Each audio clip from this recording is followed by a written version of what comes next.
Okay, look, welcome everyone, wherever you are in the world, to another episode of the Trader Cafe. This is a show where we interview people from the world of trading to help learn what motivates them and drives them to succeed. And during this series, we're going to be talking to traders, to market observers, market analysts, to try and bring you insights as to how to go about improving your trading edge, because that's really what we're all here for, right? Look, firstly, a quick note about the prize and offer today. As usual, I've persuaded Paul to give away 2 weeks on my broadcast group, access to my broadcast group. So a lucky listener will be drawn out at the end of the show. So stay with us and enjoy the conversation. Our guest today is Jeff Pine. Now, Jeff is based in the beautiful state of Tasmania. Every part of Australia is amazing, but Tasmania is the most beautiful part. And Jeff's been with Access to Wealth as a trader for quite some time. I'll go years. He's a really good friend of mine, and I appreciate the disciplined and focused way in which he applies his discretionary views to his systematic approach to try and improve his trading edge. So let's get started. So welcome, Jeff, and maybe for the benefit of the listeners, can I start with asking you how you got into trading? Hey, Jules. Absolutely you can, and thank you for having me on Trader Cafe. It's nice to be here at this time of day because it's wine o'clock and I can actually have a wine rather than a coffee, so I hope that's okay. Mate, it came as a need rather than anything else. And that need was brought about, as usual, by women.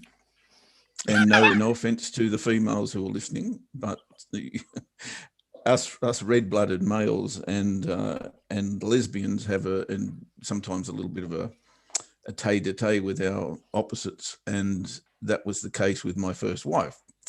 And that very much drove me to distraction because she walked away with 80% of my net wealth. And that was at age, 45 or something. And, when that happens, you kind of think, oh, that hurts. But it doesn't really, because, it's only money. It's, as my father used to say, it's not your leg or your arm or your tossle. So that was a good thing. The net result was good, I've got to say, financially not. So when I walked into that particular scenario, I had to do something to get that or reacquire what I'd put aside, I suppose, as assets. And that then drew me to 45. Shit, I haven't got a job because I've been self-employed since Adam played fullback for Jerusalem, and therefore I had to come up with something. And that something probably needed to be a gamble. It probably needed to be something that I had to punt with. And I knew nothing seriously about the markets, absolutely jack. And I, as always, you see one of these ads in the paper or wherever you see it. Those days it was the paper, these days it's online, I guess. And it promised riches quickly and all those sorts of things. So I jumped. I think, this has got to be for me. I'm not stupid. I know this is a mathematical equation and I'm pretty good at maths, so away I went. And that's really how I started. It was all about a need to acquire wealth quickly, or before I died, I suppose, so I could pass something on to my child and my family. My second family, not my first. They've already got enough, So that's how it started. Cool. Look, that was certainly the motivation. Well, look, I think everybody has a particular motivation, and I don't think in some respects that yours is any different to anybody else's. There's a bit of a motivation, a bit of a desire to try and increase your income, really, by starting up a new hobby. Some people it's a hobby, some people it's a more serious profession, and so yeah. Look, I think. That's really interesting for me. So trading style wise, then, how did you see your trading style evolve? Well, I think like most people, you sign up for a 2-day course. That seemed to be the way it went. So I was no different. I signed up for a 2-day course and got taught. What did I get taught? I got taught trend lines, horizontal support and resistance, Fibonacci. That's it.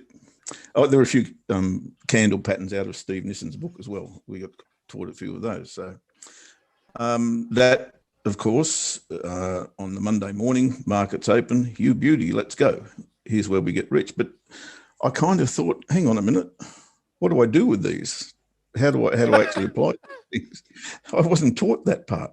It was only that I have support and resistance. Oh, yes, that's a trend line. I can recognize that. So that really was no good. And very, very quickly, I, like a lot of people do, finished up in reverse rather than forward. So I then stopped. Hang on, I've been sold a lot of bullshit, and I really can't sustain losing that. And losing's not my thing anyway. I don't like losing. So I then gave it away for probably 12, 18 months. But then the reason didn't go away. The motivation didn't go away. So I had to continue. And the common sense told me that, the people successfully trade Forex. I know that.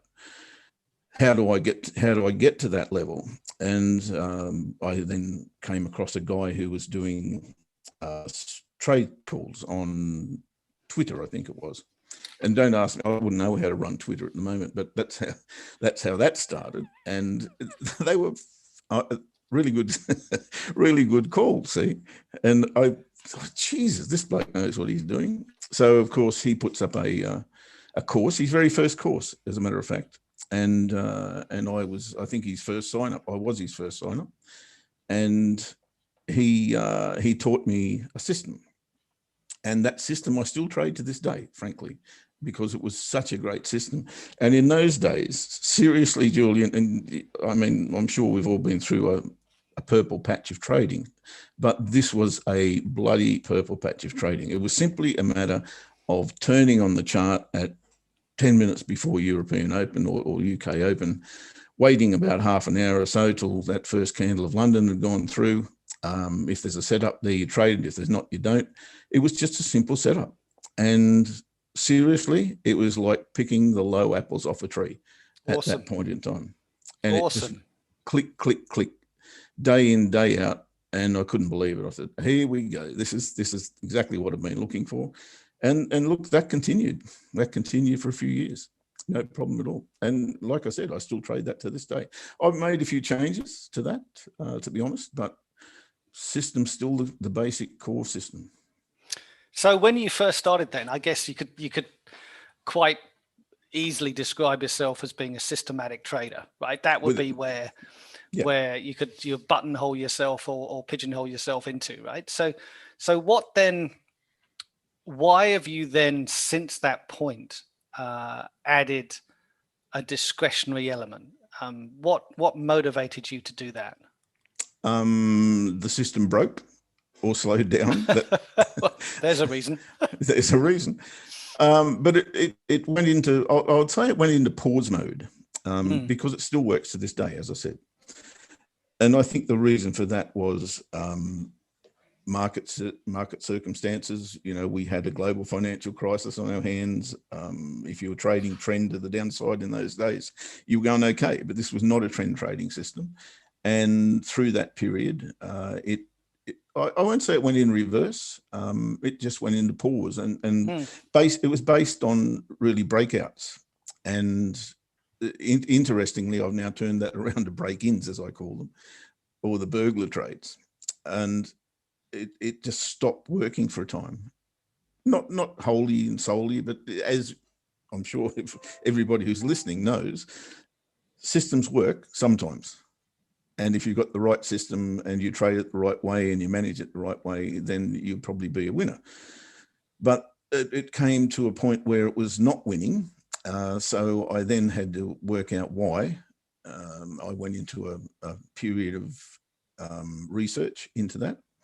And it became evident that the current market circumstances weren't effective, or the system wasn't effective in those market circumstances. Yep. So I then said, well, okay, what are the market circumstances? How can I turn this around? And I then started to notice things like market structures. And interestingly enough, you go back to the technical analysis course that I first entered into. That then became the core. So I went backwards to go forward. And I dug and I thought, well, okay, this guy really was telling me something. And he was talking farm animals. I struggle with words.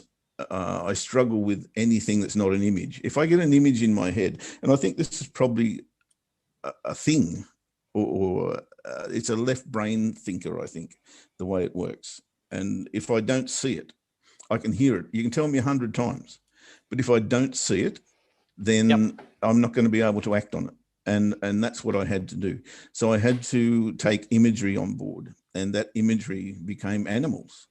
And to this day, I still call the candle patterns animals, because they give me an image in my head and I can see that image and it appears on a chart. Shit, there's a mouse. Got to trade that. Look, there's nothing wrong with that. No.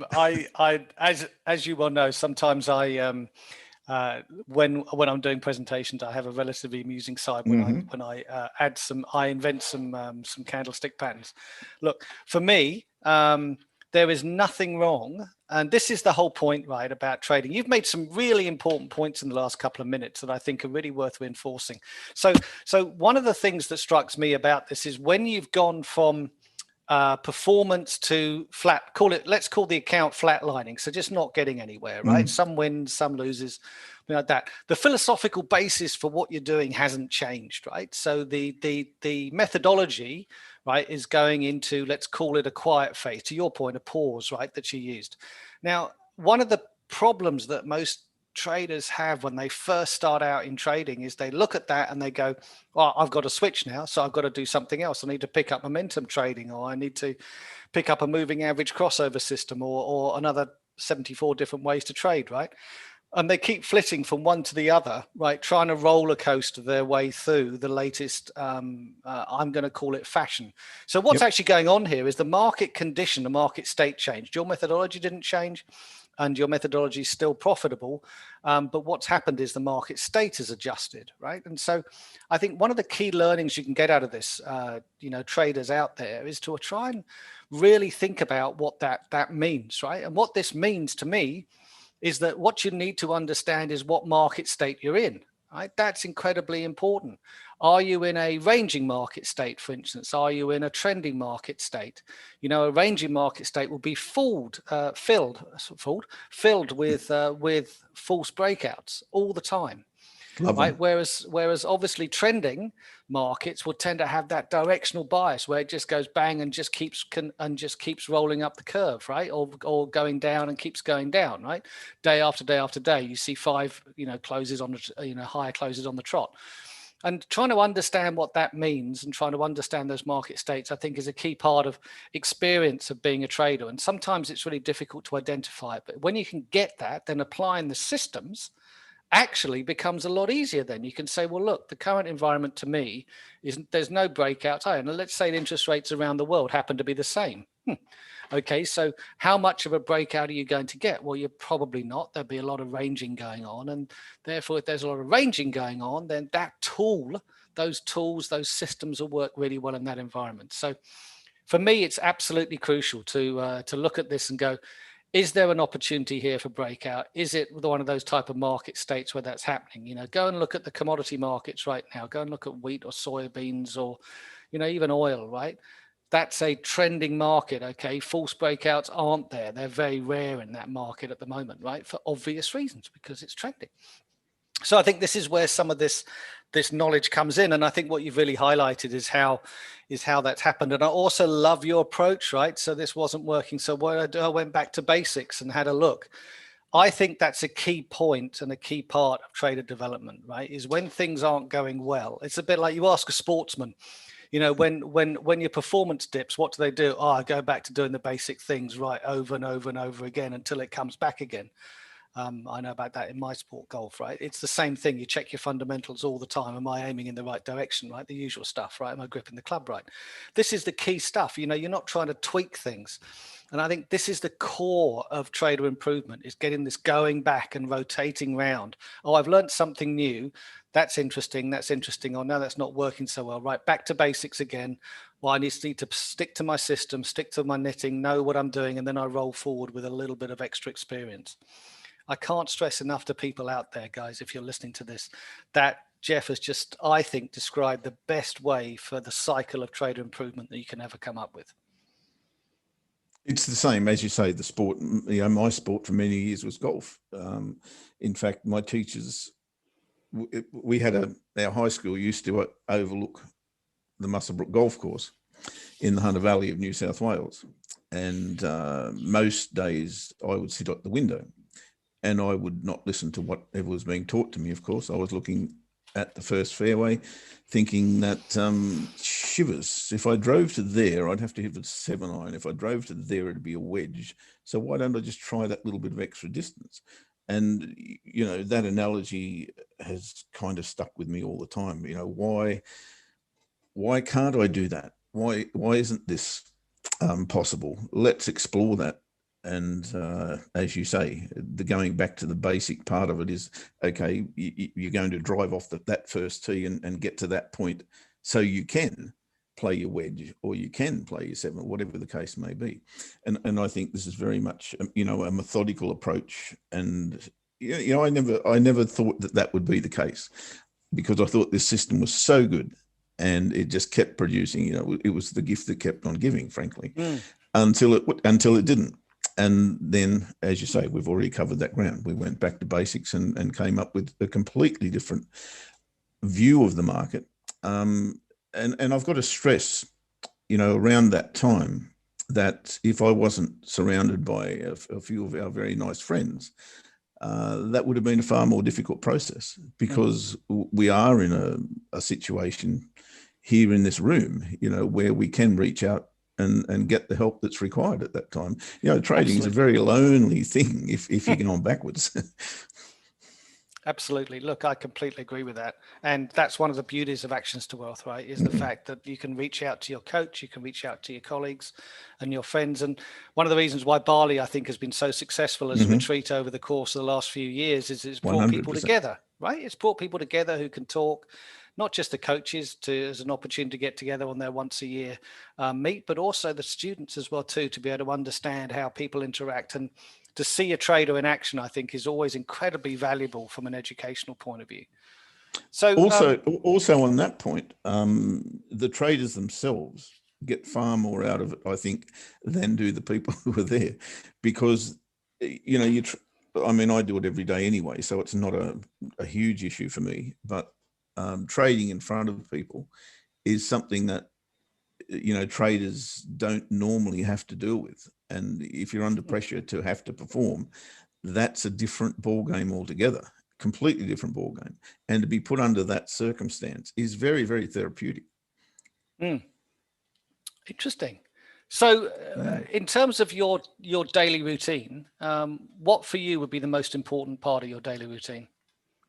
Yeah, look, it depends, Julian, on whether I'm full-time trading or whether I'm growing bamboo, you know, because these days that's very much more the more, I guess, I'll say it, important part of my life, whereas trading is something that I'll have forever. Bamboo farming is not.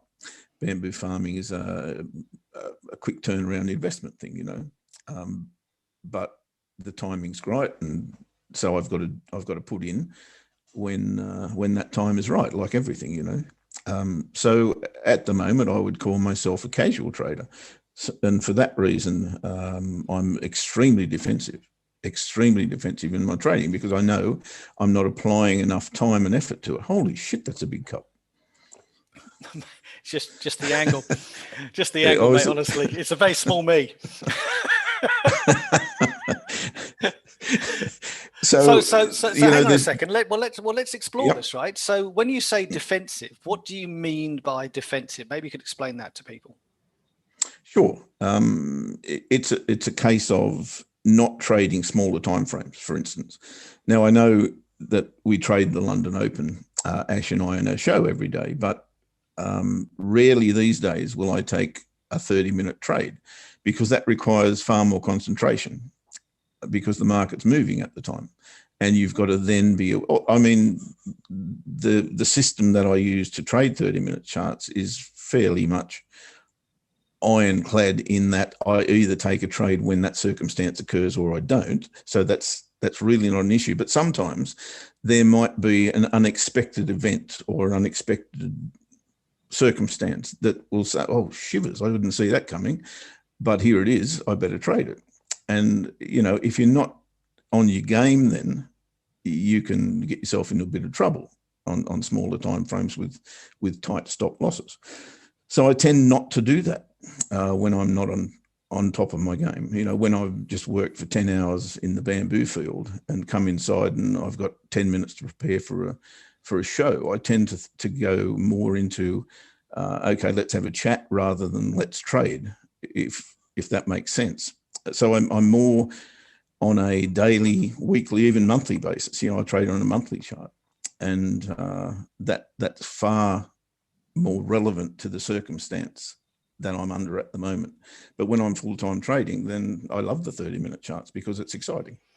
So there's a lot of people listen to this, I think maybe fit into your category, where they have they have another job, or they and for them, the key thing is to the key thing for them is try and squeeze all this time in. So if you said to somebody, you know, let's think about how much time you need to put into this, how much would you say on a daily basis? And let's say you're starting out as a trader, that you'd recommend somebody puts into this.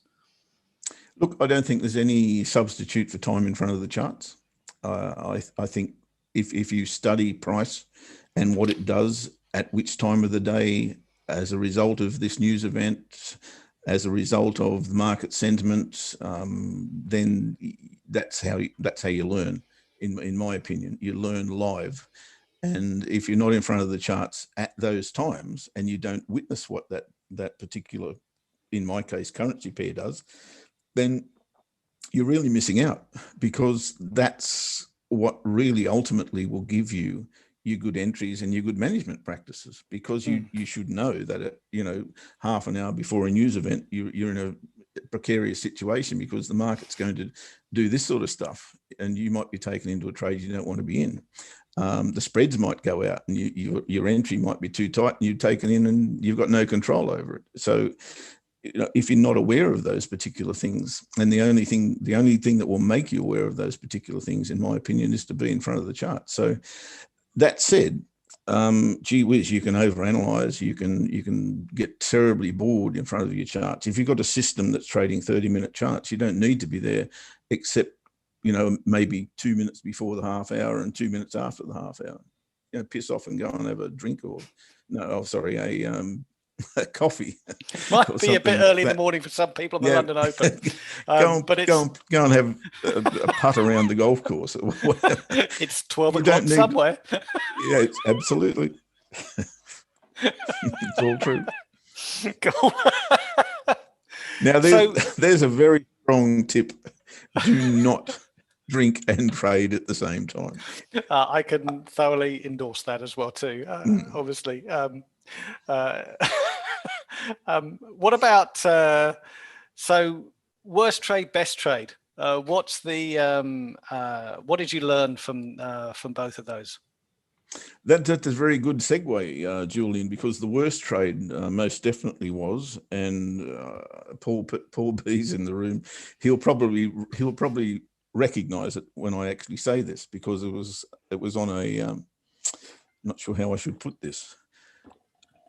No, I shouldn't put it that way. It was a trade. I need to be circumspect. It was at the wrong time of day, given that I had been at lunch, a long lunch, and the market And here's a good tip for you as well, regardless of whether I'd had a good day out or not. Jump in front of the market, see a candle pattern. You're a candle pattern trader, right? And that's all you see. And you've got 1 second to get into that because the half hour's about to change, whatever the case may be. Place the trade, you get triggered into the trade. Oh, shit, I was just talking about that. Oh, my God, there's a news event. Somebody's just announced whatever. And you get taken into the trade and whipsawed in, a split second because you weren't aware of what was actually in front of you. You only saw a very small portion of the big picture. And that is not a good idea. And again, irrespective if I'd had a day out or not, but that caused me a 1.5% loss, that trade. And I don't deal with that at all. If I lose a 1.5% in a month or a quarter, then I'm completely pissed off with myself. So, to lose it in one trade is not good. And particularly in that circumstance, which I won't go into. No, that's okay. What about the best trade? I think that's yet to come, but... Oh, good answer. I like that. And I'm not sure where or when that will occur, but I really couldn't isolate one, Julian. I think the most rewarding trade is probably when I changed from trading 30-minute charts and getting, 1.5% and 2% out of a trade maximum, because that's all I can govern on a 30-minute trade.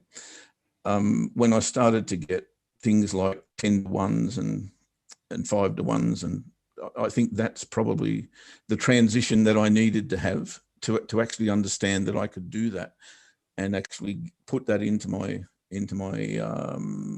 toolkit, I'll put it that way.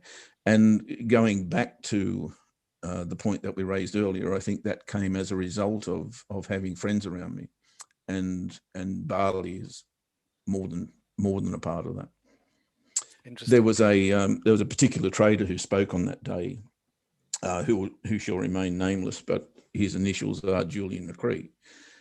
I think that exposure to your level of understanding of the market was a massive turning point in the way I now trade. Well, thank you, Jeff. I appreciate it. So from here on in, what are your key themes then? From here, what are you looking at the moment?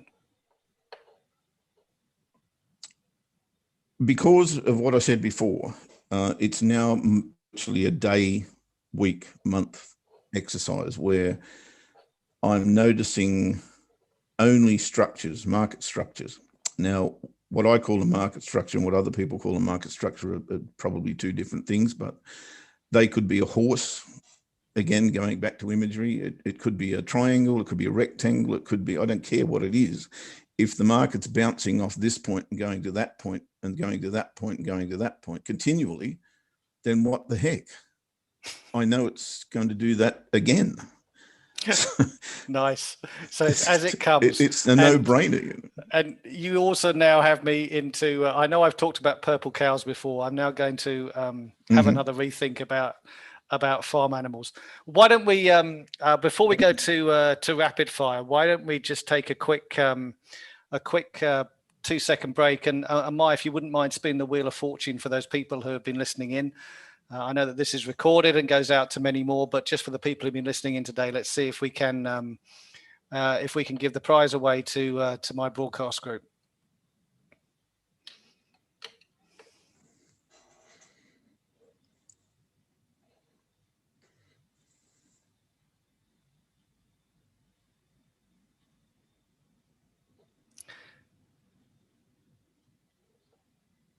So Paul, I don't know which Paul that is. I'm assuming it's not PB. So Paul, if you're there, thank you. That's great. Paul P, congratulations. You've won 2 weeks of access to my broadcast group, and thanks for that. So congratulations for that. And right, Jeff. Okay, I know we never have enough time. I could have sat there and I can sit here and talk to you for ages and ages and ages. So rapid fire questions. Are you ready for rapid fire? I'm game. Okay, so what trader has most influenced your trading? Yeah, that's hard because I'd have to go back to, I guess, the reason I'm still trading.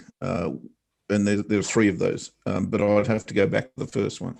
And his name is David Franceschini. Brilliant. Don't think he's ever written a book or anything like that, but sometimes they don't need to. They just need to be there. No. So what's one attribute that you think a trader should have? The ability to absorb punishment. Okay, good attribute. I like that. Yes.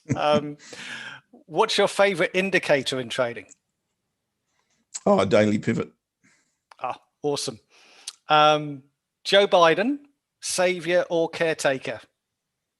Oh, caretaker. Okay, crystal ball time, and I know this might not be your scene. What price level for Bitcoin in a year's time? Yeah.